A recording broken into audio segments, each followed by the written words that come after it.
Welcome to Truck U. I'm Matt Steele. Hi, I'm Bruno Massel. Now today, it's all about durability, and we have a couple trucks in the shop that exhibit just that. They're both running the big Cummins engine in there, and you know when you think about Cummins, you think about durability. Now this truck here is a 2011 Ram, and it's got the 6.7 Cummins Turbo Diesel in it. Now it looks brand new, but believe it or not, it's got 30,000 miles on it. So we're gonna do a little maintenance on it here today. Now Matt, you talked about durability. Now these engines are really built to last. We've got a number of customers have written in to us telling us they've got 1 million miles on their Cummins engines. One's even documented 1.5 million miles. Talk about stretching your dollar. That's great. That's getting your money's worth, which I like. And you know, I actually have a little truck that's got over 200,000 miles on it, and I thought that was impressive until this one rolled in. 2001 Dodge 2500 belongs to our buddy Cash. Cash, thanks for bringing this in. We appreciate it. And you know what he's pushing on this thing? About 897,000 miles. That's just ridiculous. Is that all you could do? You're slacking. I mean, you can't keep up with the Joneses. Come on. You're giving the guy a hard time.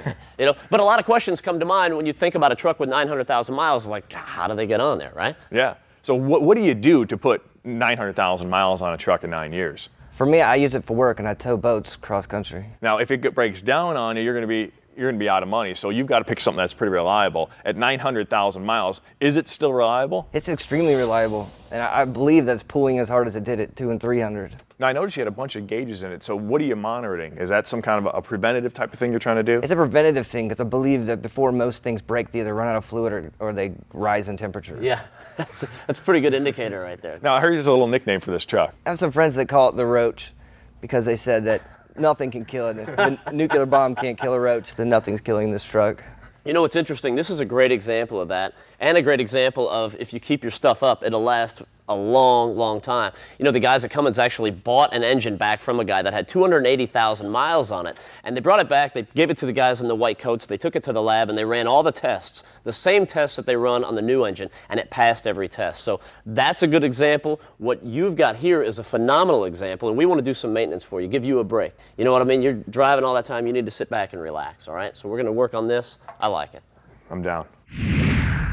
Now, proper maintenance is the key to keeping these vehicles on the road for years and keeping these engines lasting. And fortunately, most of the really important things as far as maintenance goes are pretty easy to do, one of which is the fuel filter. You definitely want to maintain your fuel system, especially in a diesel. If you don't, then you've got potentially particles and water going around your system. You're going to get that into the pumps and into the injectors, and you don't want to have problems with that because that can cost you a lot of money down the road. They're not giving those injectors away anymore. Now, we go down here. This is really easy to get to. So you've got this little, right on the side of the housing, there's a little cap, and you turn that a quarter of a turn, and you can start draining the housing. Now, if you can't reach in there and get it with your fingers, you can always, there's a setting there, you can use a screwdriver or whatever you got to use, but it's nice and easy to get to.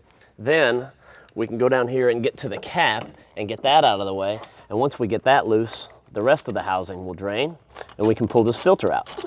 So get the cap out of the way, and I'm going to pull this up and take a look at it. And we shouldn't see any problems. Just looks like a wet filter. Looks pretty good. Now, we're ready for our new filter, which is right here. And we take a look at this, and this is going to go in here. This is a two-stage filter, and it's got filter-in-filter technology, and it's doing a couple different things. It's filtering out the debris, and it's separating the water from the fuel. And you want to swap this baby out at least every 15,000 miles. Also, you want to use quality replacement parts, original parts in there, because if you get something aftermarket and it's not designed to work in this particular engine, that could give you some problems down the road as well. When you put this in, you put it in dry, okay? So we're going to slide this back in there, get that into place, and we're also going to replace this O-ring. So we'll get this out of the way, and we'll replace this O-ring. We'll get a little bit of oil on that. Now, the reason you want to stick that in there dry is because let's say you take like a fuel can that you've got laying around in the garage or something, and you dump that into the housing to pre-fill it, and you think, well, that'll be a good idea. You don't need to do that. Plus, if you've got any debris or any kind of junk in that fuel can, now you've put it into the area right there, and it's bypassed the filter, so you're offsetting all the preventative maintenance that you're doing. So don't do that. We can actually prime this in the cab of the truck here in just a second. So we'll get this O-ring back in place. Once we get into the cab, to prime this pump, it's nice and easy. It's a little bit different than some of the older models. On this particular one, all you want to do is go to key on for 4 seconds, key off, Do that 3 times, it'll prime itself, and you're rolling. Inside the cab, there is a water and fuel light that will come on if you get some water down in there. Now, don't panic at the light. It's a really easy thing to fix. You would just go down here to the little drain on the side, hit it a quarter turn, drain it out, and then close it and reprime it, and you're back on the road and you're rolling. One of the nice things about the fact that this being an inline 6 is the fact that it's so easy to work on. You can really get to everything.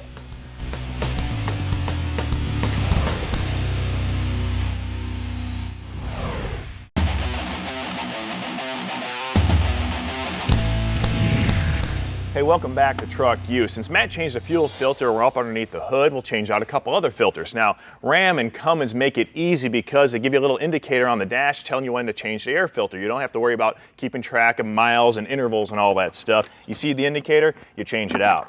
Now, one thing they do recommend is running an OEM filter. The reason why is because it's specifically calibrated for this engine. You know, you don't want dirt and debris getting inside here because of an inferior filter. Get this one out. You see what I mean? This stuff here kills engines. So we'll get that out of the way, we'll put the new one in place. And one thing to keep in mind is that the filters for the 6.7 and the 5.9 look the same. The only difference is the 6.7 is much deeper, so make sure you get the right part number. Now, while we're underneath the hood, we're going to change out the CCV filter. Now, that's the closed crankcase ventilation filter. If you've got a truck prior to 2007 model year, you don't have to worry about it. You run an open crankcase. 2007, the new emissions laws come into place, so you've got to keep it closed, and to be compliant, you need this filter in place. Now, you only need to change it out at 67,500 miles, but this truck's only got 30. But we're here, figure might as well change it out for the guy, do him a favor. All you have to do is get this vanity cover out of the way, take this cap off, and the new one goes right into place. All you have to do is put a little bit of lubrication around these O-rings so you don't pinch them. Now, one thing you want to keep in mind is keep the air tools away from these covers because they can damage the fasteners, and that's something you don't want to do. We're here behind the cab of the truck because we need to top off the diesel exhaust fluid. Now, if you've got a 2010 emissions compliant diesel truck, you need to work with diesel exhaust fluid. The only exception is the Ram pickup trucks. They go a different way about meeting those emissions standards. But right now, this is a cab and chassis, so we need to deal with the diesel exhaust fluid. Matt, why don't we top off a little bit here? You hold that for me. And then you can kind of explain how this whole system works. Well, you know I love science and goofing around and seeing chemical reactions and whatnot, and that's exactly what's going on in the exhaust. So if you follow the line of the exhaust going to the rear of the vehicle, let's say you're on the back side of the particulate filter, okay? So what's happening is the exhaust is making its way back down the pipe, and this is actually getting sprayed into a diffuser right there, so that it all mixes together. The fluid mixes with the exhaust. Now, inside this catalyst is where the reaction takes place. And what's going on is all the chemicals are reacting together and tumbling around. Basically, to make a long scientific story much shorter and simpler, it's cleaning the exhaust so that it complies with the new emission standards. That's what's going on in there. Now, for you guys at home, all you need to realize is that you need to keep fluid in here, and there's a gauge inside your vehicle that tells you when you're low, gives you the warning indicators. Just make sure, though, that you put a few gallons in every few thousand miles, right, I should say, because it's all going to depend on how hard you're driving is how much it's going to use. Now, all day today, we've been talking about the importance of using the right parts with the vehicle, right? So when you're buying this, you want to make sure it's a genuine Mopar part, or you want to look for the API certification stamp right there. Make sure you get the right stuff.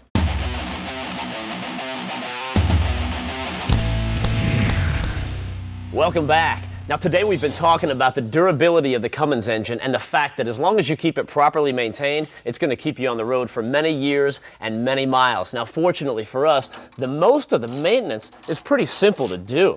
The oil change is next, and that's really easy to do. Now think of the oil as like the lifeblood of the vehicle, so you want to keep that stuff fresh and clean and change it out at the right intervals. Now the best part is you really don't even have to pay attention. All you have to do is keep your eyes on the dash, because the dash will tell you when you need an oil change, and like I said, you don't even have to think about it. Just when those lights come on, make sure you do what it tells you to do.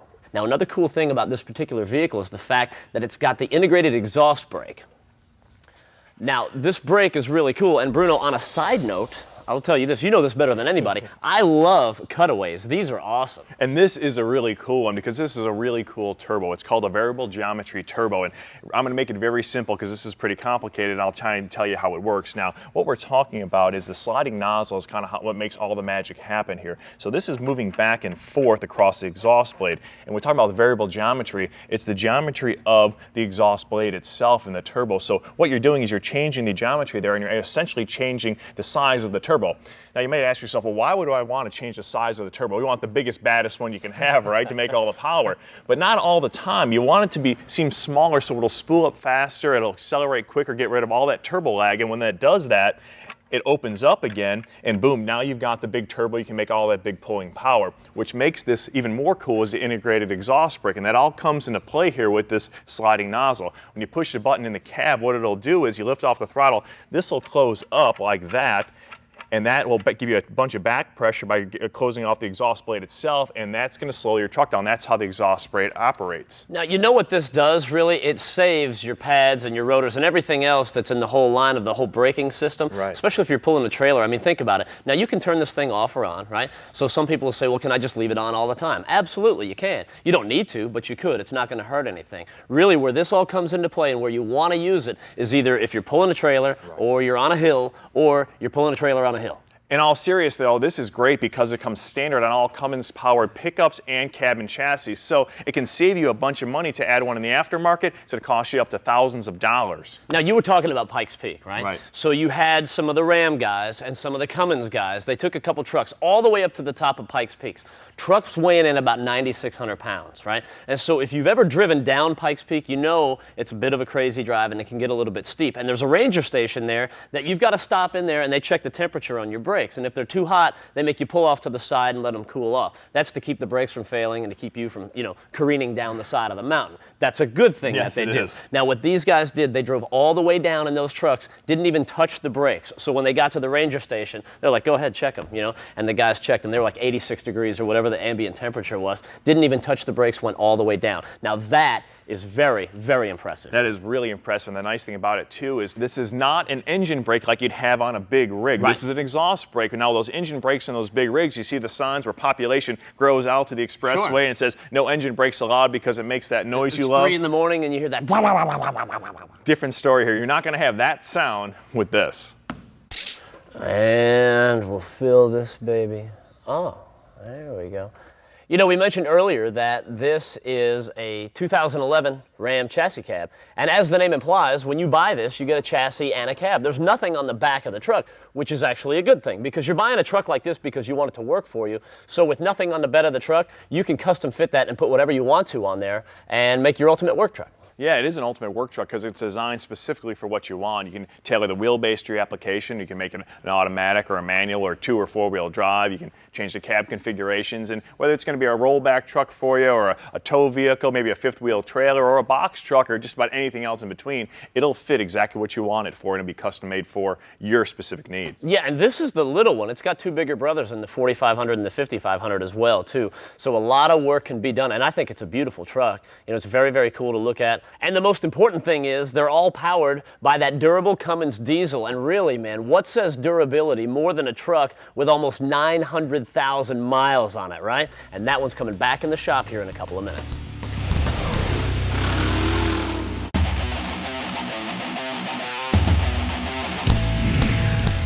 You got it? Yeah, I think I got it, bud. Slide that baby on in. Hey, welcome back. Now, we've gone from one extreme to the other. Now we're talking 2011, 2001. 30,000 miles, almost 900,000 miles. But really, the common theme of everything today has been maintenance and the importance of maintaining the basics in your vehicle, right? And this is living proof right here of how long something can last when it's properly maintained. And it's just the little things, changing the oil on regular intervals, changing the fluids, changing the filters. The little things has kept this thing alive and kept Cash making a living with this truck. And I'll tell you something, those little things have paid for this truck 10 times over. Yeah, this is a high mileage vehicle, and Cummins has something that they call the High Mileage Club. Now, you can contact Cummins for more information about that if you've got a high mileage vehicle and you want to join that club. But this is the starter kit right here, 100,000 miles. That's pretty cool, right? Some people are probably happy to get that.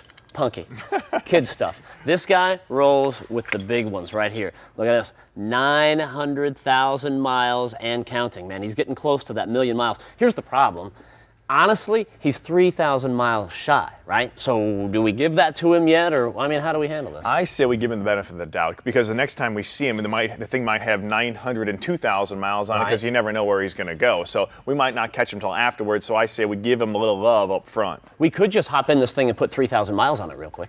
I say we continue, keep on keeping on, and let him go do his business. Yeah, you might be right. All right, well, this is going to look good right there, and he is officially badged, and that's how it's going to look. High mileage vehicle, almost 1,000,000 miles. That's awesome, and that's all the time we have this week. We'll see you guys next time right here on Truck U.